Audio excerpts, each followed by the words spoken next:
Shalom, shalom à tous les saints partout dans le monde. Que la grâce et la paix de notre Dieu vous soient multipliées au nom de notre Seigneur et Sauveur de gloire, Jésus-Christ de Nazareth, l'unique et le seul vrai Dieu, le roi des rois, le Seigneur des seigneurs. Donc nous bénissons l'Éternel encore pour cette grâce qu'il nous fait de pouvoir nous présenter encore devant de vous au travers de cet audio. Donc aujourd'hui, nous allons poursuivre notre marche sur l'enseignement que nous avions intitulé « Le culte de l'armée des cieux ». Voilà, je pense que c'était ça le titre, « Le culte de l'armée des cieux ». Donc nous sommes en train de voir sur cet enseignement-là, le culte. Quand on parle d'un culte, on parle de l'honneur ou de la vénération qu'on attribue à une divinité. Oui, c'est-à-dire ça peut être Dieu ou ça peut être les idoles. Ok? Quand on parle des idoles ici, on a vu le culte de l'armée du ciel, on voit notamment la lune, les étoiles, le soleil. Ok? Toutes ces choses-là, ce sont en fait, c'est ça qu'on appelle l'armée du ciel. Ok? Et il y a des gens qui, à la surface de la terre, rendent un culte aux étoiles, au soleil, à la lune. Et toutes ces choses-là, Dieu les a défendues pour les enfants d'Israël, mais aussi pour l'Église. Ok?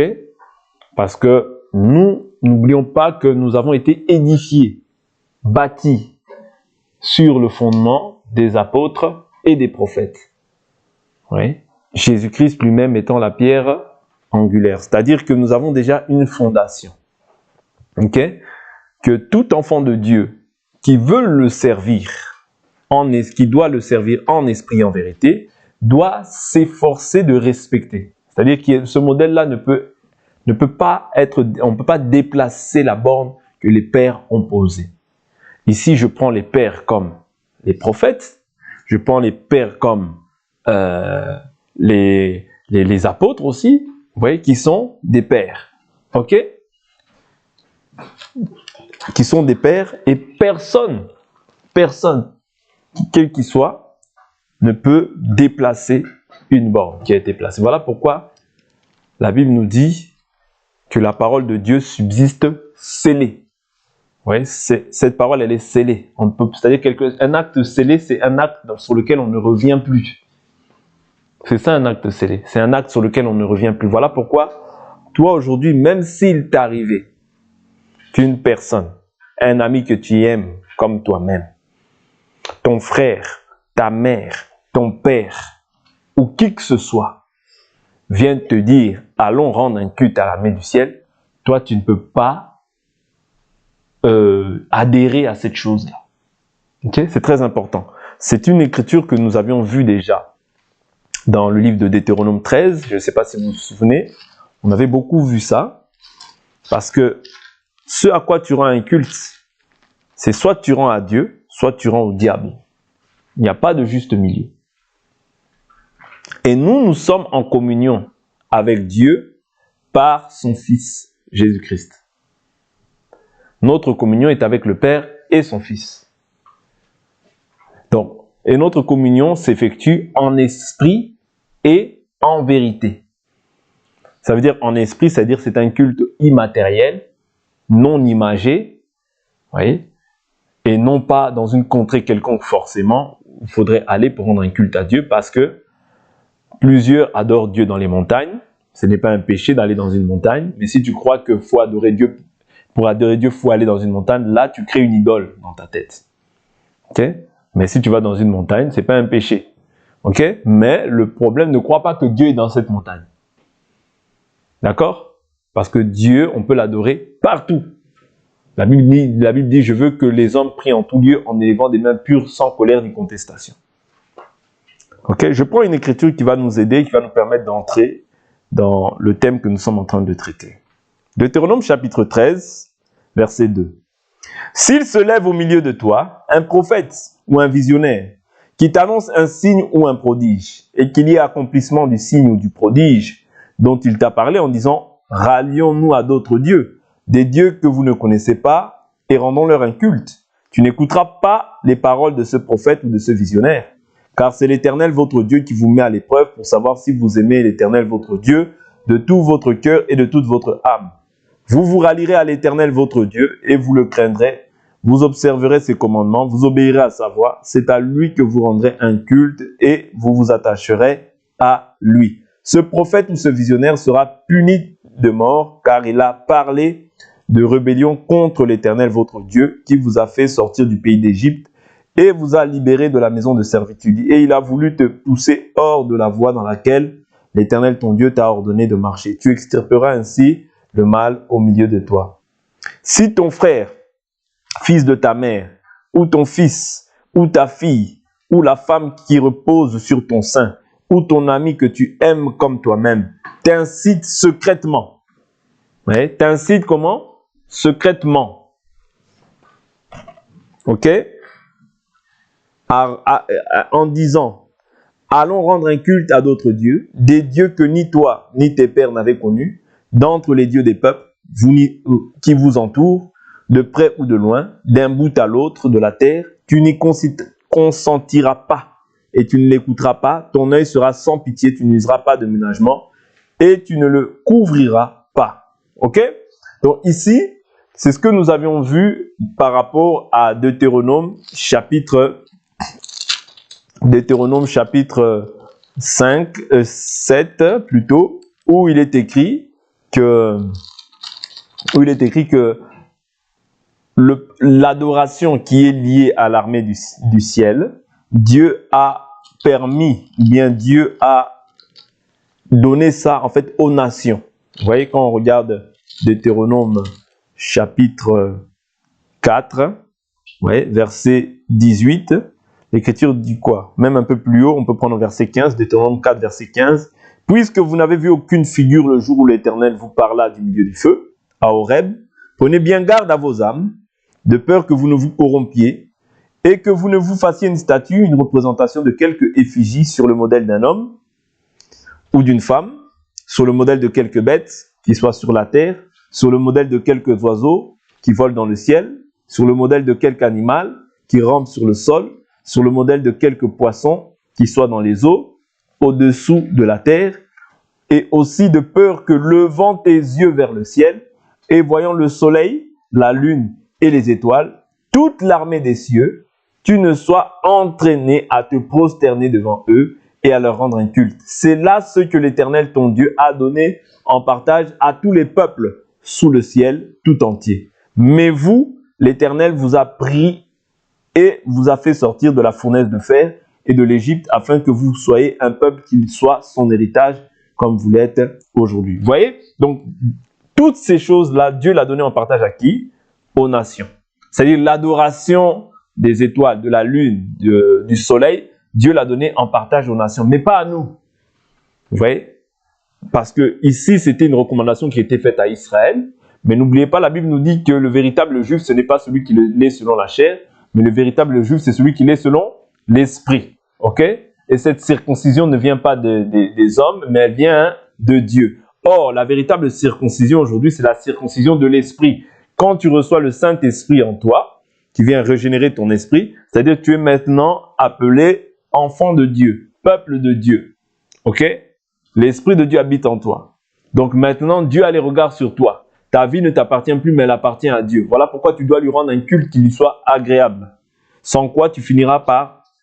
Et j'avais dit, lorsque tu ne rends pas un culte à Dieu en conformité avec sa parole, tu vas rendre un culte à autre chose. Parce que l'homme, dans sa nature, est créé pour pouvoir s'attacher à quelque chose. Voilà pourquoi l'Écriture dit, plusieurs abandonneront la foi. Mais pourquoi? Pour s'attacher à des esprits séducteurs et à des doctrines de démons. C'est-à-dire que quand on abandonne la foi, la chose qu'on fait, c'est s'attacher à il y a forcément l'idolâtrie. Parce que tu ne peux pas en fait abandonner cette parole pour ne pas être idolâtre d'autre chose. Non, il y a toujours l'idolâtrie, une autre idole qui va surpasser, qui va venir se glorifier dans ta vie. Ok? Parce que ils disent toujours plusieurs abandonneront la foi et s'attacheront à des esprits séducteurs et à des doctrines de démons. Je prends encore une autre écriture qui va nous aider. Allons dans le livre rapidement de Ruth. Allons dans le livre de Ruth. Ouais, ces choses-là, ce qui a été, c'est ce qui est, c'est ce qui sera. Rien de nouveau sous le soleil. Je prends Ruth chapitre 1 à partir du verset 9. Donc vous connaissez l'histoire. Bon, je vais lire. Hein.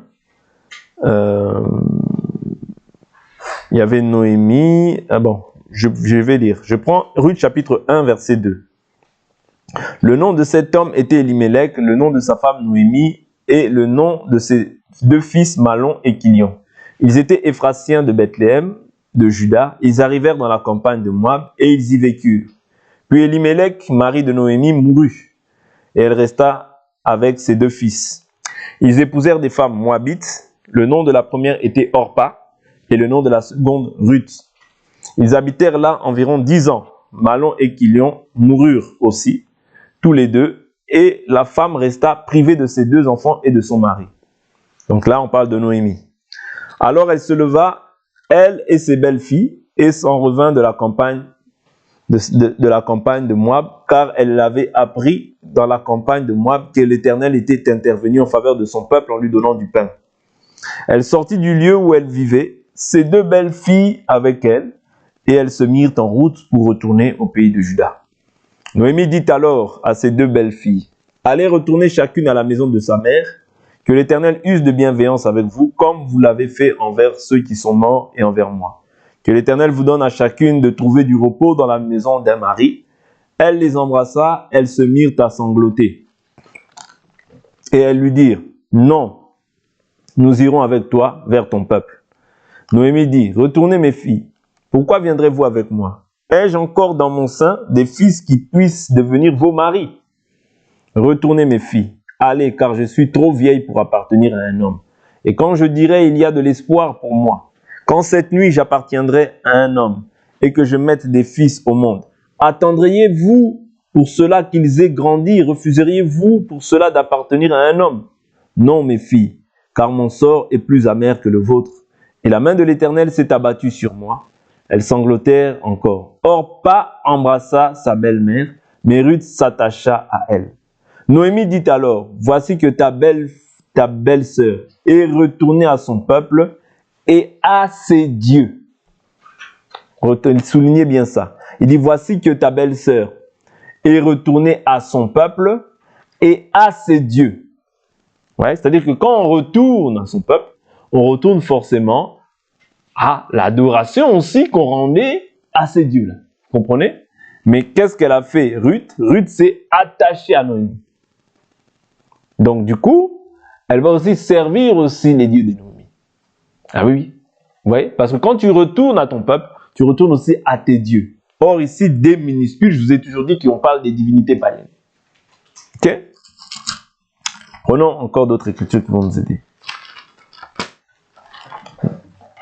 Nous avions pris dernièrement Juge chapitre 8, Jérémie chapitre 8, tous ces passages qui nous ont permis de comprendre un peu qu'est-ce que c'est que le culte de l'armée du ciel. Mais on va prendre encore d'autres écritures, notamment la reine du ciel. Ça, c'est dans le livre de Jérémie. Jérémie, il est fait mention là-bas de la reine du ciel. Je ne pense pas que nous avions pris cette écriture. Donc aujourd'hui, on va essayer de le prendre par la grâce du Seigneur. De toucher un peu cette écriture par la grâce du Seigneur. Donc quand on parle de la reine du ciel, dans le livre de Jérémie, les Israélites offraient de l'encens à la reine du ciel. Ça c'est Jérémie 42, quelque chose comme ça. Voilà, 44. Jérémie chapitre 44. Je prends à partir du verset 15. Tous les hommes qui savaient que leurs femmes offraient de l'encens à d'autres dieux, toutes les femmes qui se tenaient là en une grande assemblée et tout le peuple qui habitait au pays d'Égypte à Patros répondirent ainsi à Jérémie. Nous ne voulons point écouter la parole que tu nous as dite au nom de l'Éternel, mais nous voulons agir selon toute parole qui est sortie de notre bouche. Offrir de l'encens à la reine du ciel et lui faire des libations, comme nous l'avons fait nous et nos pères, nos rois et nos ministres, dans les villes de Juda et dans les rues de Jérusalem. Alors nous avions du pain à satiété et nous étions heureux et nous n'éprouvions pas de malheur. Mais depuis que nous avons cessé d'offrir de l'encens à la reine du ciel et de lui faire des libations, nous avons manqué de tout et nous avons été éliminés par l'épée et par la famine. Vous voyez, donc ici, on nous parle de la reine du ciel. Non pas qu'il y ait une reine dans le ciel, mais ce sont toujours des divinités, vous voyez, auxquelles on attribue des noms, vous voyez, comme Zeus, Hermès, toutes ces divinités-là, ces dieux grecs, auxquels on attribue des noms. Vous voyez, mais en réalité, ce sont simplement des démons, ok, des démons. Donc là, quand on parle, là ici j'ai pris seulement l'aspect de la reine du ciel, mais souvent on nous parle de la lune, des étoiles, vous voyez, c'est l'armée du ciel auquel ils ont pris plaisir. Vous voyez, nous avions vu ça, je crois, dans le livre de Jérémie chapitre 8. Jérémie chapitre 8, vous voyez, en verset 1, l'Écriture nous dit « En ce temps-là, oracle de l'Éternel, on retirera de leur tombe les os des rois de Juda, les os de ses ministres, les os des sacrificateurs, les os des prophètes et les os des habitants de Jérusalem. On les étendra devant le soleil, devant la lune, devant toute l'armée des cieux qu'ils ont aimés et auxquels ils ont rendu un culte, auxquels ils se sont ralliés, qu'ils ont recherchés et devant lesquels ils se sont prosternés. » Vous voyez, quand tu te prosternes devant la lune, tu te prosternes devant la création de Dieu, pas devant Dieu. Vous voyez, tu te prosternes devant la lune, les étoiles, tu prosternes devant la création de Dieu. De même que toi aussi tu as été créé, vous voyez, la lune, les étoiles, le soleil ont aussi été créés. Mais pour une autre fonction que la tienne. Vous comprenez? Voilà pourquoi toi, étant qu'un être humain, tu ne peux pas adorer la créature. Tu dois adorer le Créateur. Celui qui a créé le ciel, la terre, la mer et tout ce qu'elle renferme. Et son nom, c'est Jésus-Christ. Voilà pourquoi la Bible nous dit, dans Actes des Apôtres, chapitre 4, verset 12, « Il n'y a de salut en aucun autre nom. » Ouais. Il n'y a de salut en aucun autre nom, si ce n'est dans le nom de Jésus. Oui, c'est-à-dire que le salut ne se trouve qu'en son nom. Un autre nom, c'est un Dieu étranger. Oui, c'est un culte étranger.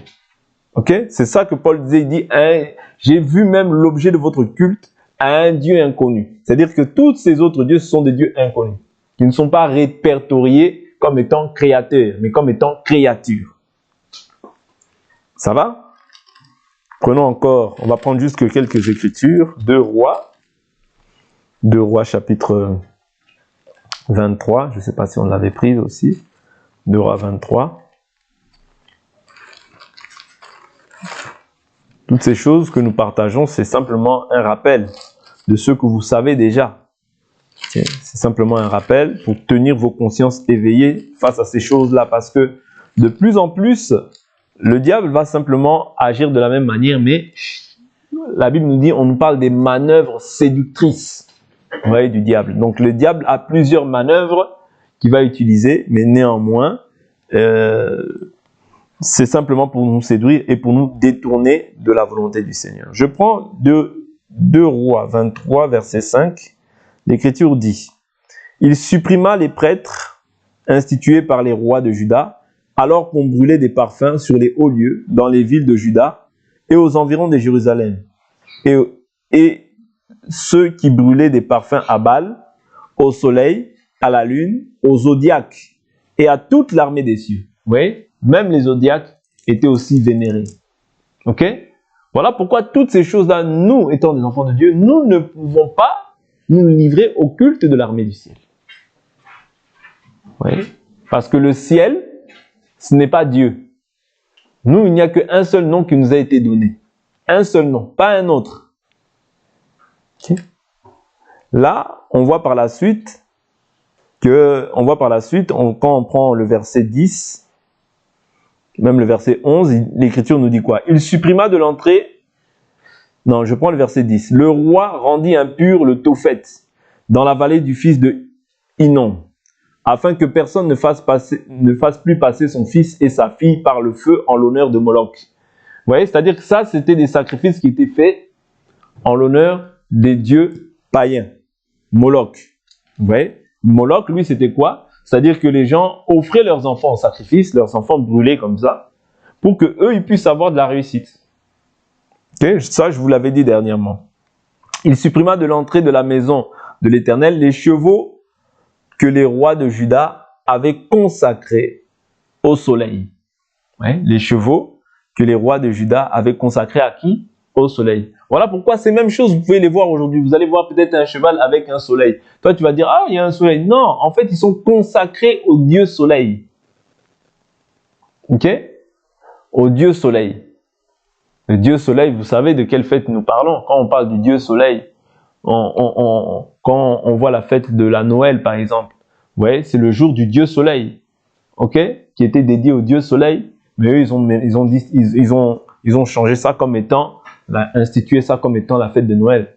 Mais en réalité, c'est le jour du Dieu soleil. Okay? C'est une divinité que les gens vénéraient à cette date-là.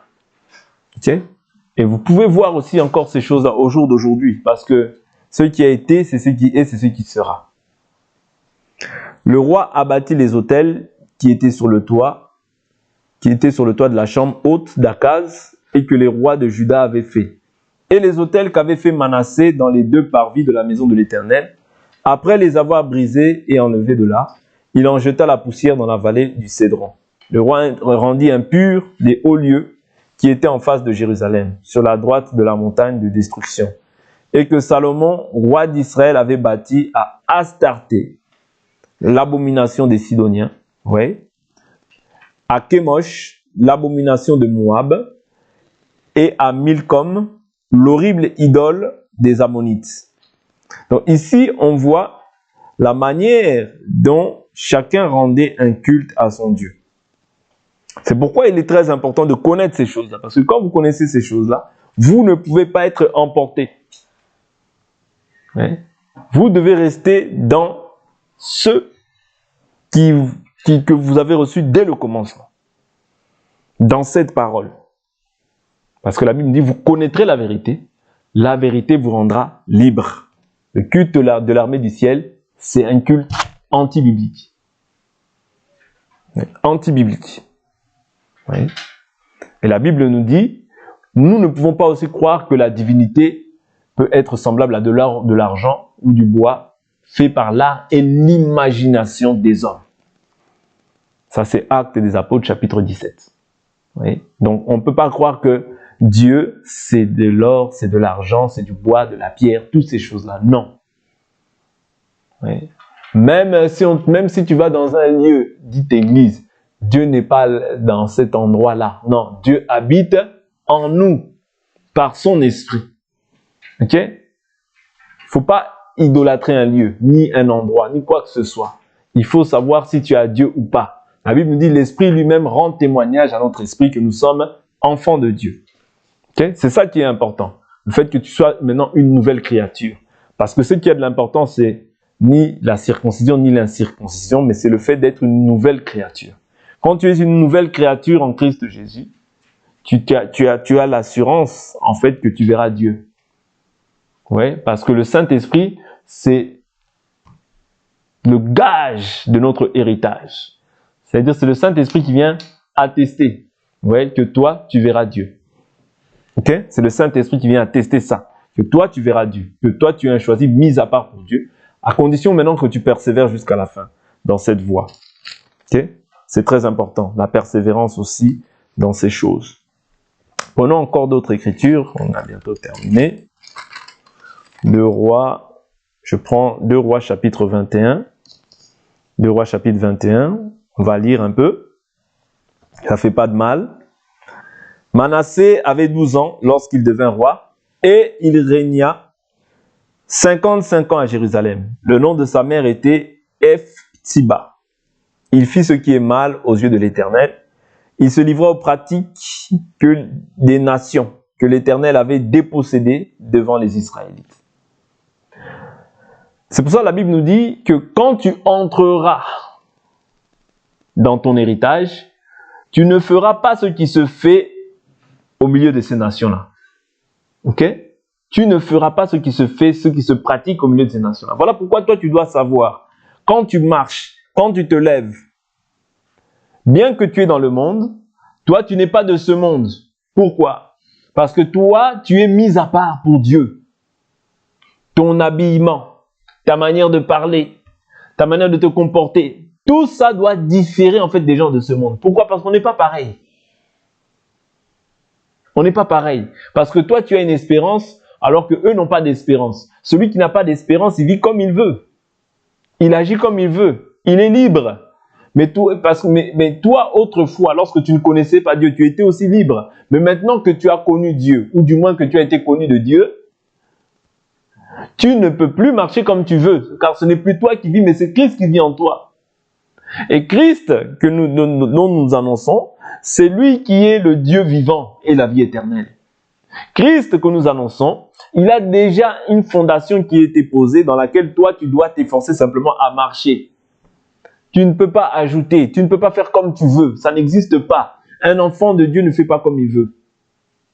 De même qu'un enfant dans la maison de ses parents est conduit par ses parents. Un enfant qui ne veut pas obéir à ses parents, c'est un enfant rebelle. Et il est maudit. Pourquoi? Parce qu'il est rebelle. Vous voyez?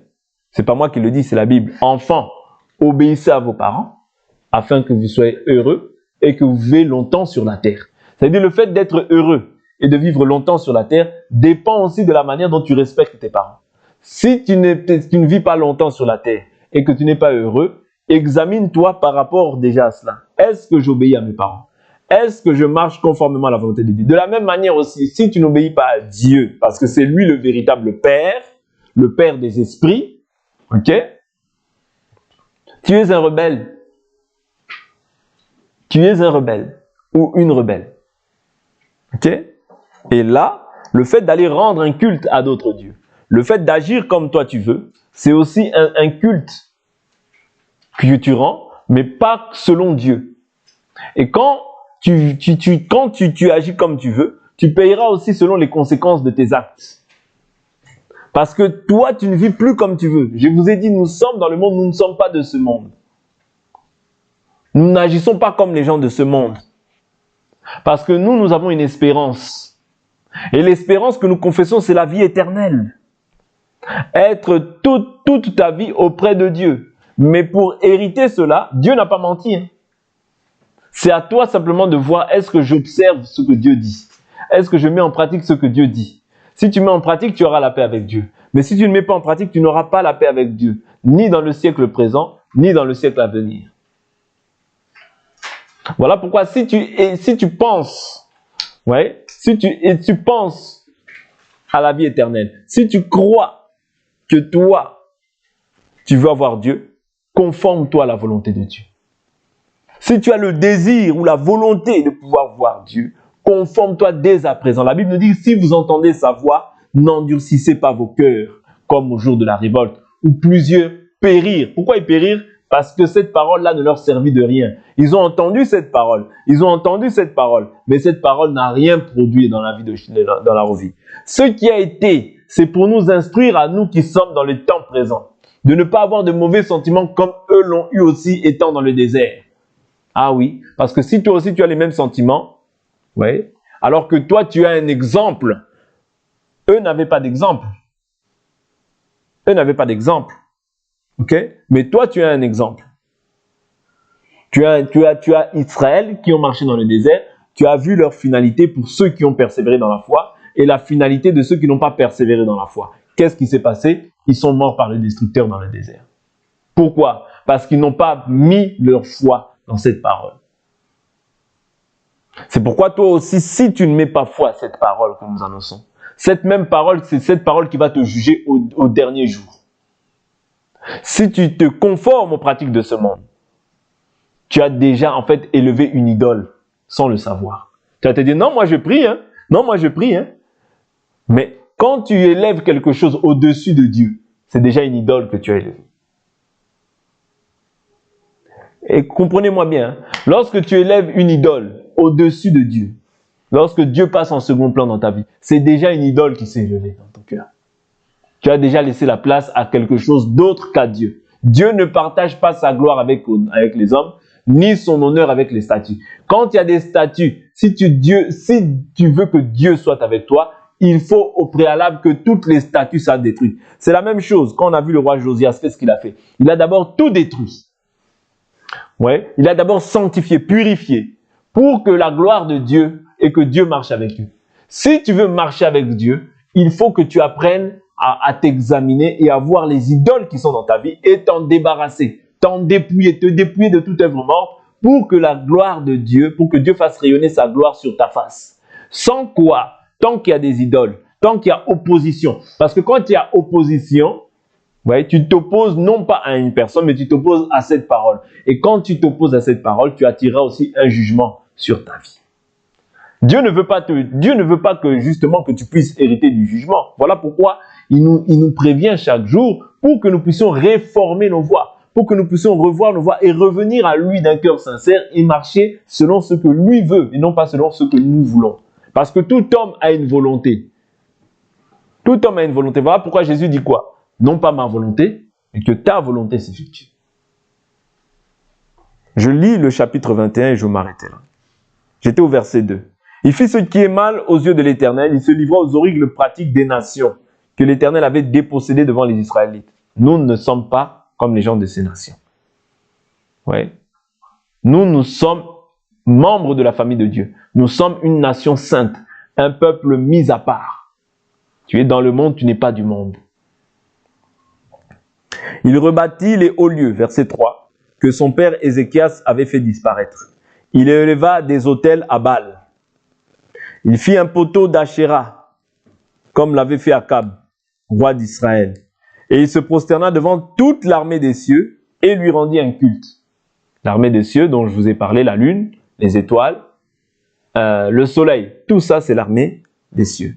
Oui. Il bâtit des autels dans la maison de l'Éternel, dont l'Éternel avait dit, c'est à Jérusalem que je placerai mon nom. Il bâtit des autels à toute l'armée des cieux, dans les deux parvis de la maison de l'Éternel. Ouais, un lieu qui était censé être saint, ce lieu-là maintenant a été une caverne de démons. Pourquoi? Parce que on n'a pas veillé. Et si toi aussi tu ne veilles pas sur toi-même, tu verras que tu seras là, tu marcheras, mais tu seras rempli d'idoles dans ton cœur. Parce qu'aujourd'hui, la maison de Dieu, c'est toi, c'est moi. Dieu habite en nous par son esprit. Voilà pourquoi la maison de Dieu ne peut pas être détruite par les idoles. Ne peut pas être souillée. Parce que si, quand tu fais le mal, Dieu se détourne de toi. Ouais. Dieu se détourne de toi. Pourquoi? Parce que tu fais le mal. Tu prends plaisir au mal. Et toute injustice est un péché. Toute injustice est un péché. Le péché, c'est le fait de transgresser la loi. Ouais. Quand tu fais l'injustice, sache que tu as déjà péché. Mais quand maintenant tu te livres, tu t'abandonnes à ces choses-là, tu vas être maintenant éloigné du Seigneur. Ok? Ne voyons pas ces choses-là en se disant oh, il a fait tout ça, oh, il a fait tout ça. Peut-être qu'il y a quelques points dans ta vie qui y sont aussi. Quand tu fais passer Dieu en second plan, crois-moi, l'idole n'est pas loin. Examinons-nous chaque jour pour voir si nous sommes encore dans la foi. Je continue. Dans les deux parvis, verset 6, il fit passer son fils par le feu, il tirait des présages et pratiquait l'occultisme. Il établit des gens qui évoquaient les morts et qui prédisaient l'avenir. Il fit de plus en plus ce qui est mal aux yeux de l'Éternel afin de l'irriter. Il mit la statue d'Achéra qu'il avait faite dans la maison dont l'Éternel avait dit à David et à son fils Salomon, c'est dans cette maison et c'est dans Jérusalem que j'ai choisi parmi toutes les tribus d'Israël que je veux pour toujours placer mon nom. Je ne ferai plus errer les pas d'Israël hors du territoire que j'ai donné à ses pères, pourvu seulement qu'ils observent et mettent en pratique tout ce que je leur ai commandé conformément à toute la loi que je leur ai donnée à mon serviteur Moïse. Ouais, donc ici, on voit en fait tout le culte auquel il s'est livré. Et je vous dis, ces choses-là nous ont été données pour nous servir d'instruction. Oui. Parce que la Bible nous dit quoi? La Bible nous dit, je prends cette écriture et je m'arrête. Tout est, voilà, l'écriture nous dit quoi? Toute écriture est inspirée de Dieu. Utile. Pourquoi? Prenons ça rapidement. toute écriture est inspirée de Dieu. Ça, c'est 1 Timothée 3, je crois. 1 Timothée 3. Et je m'arrête là.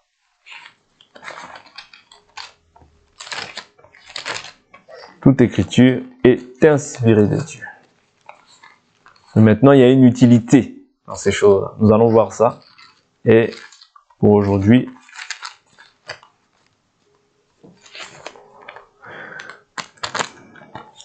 alors,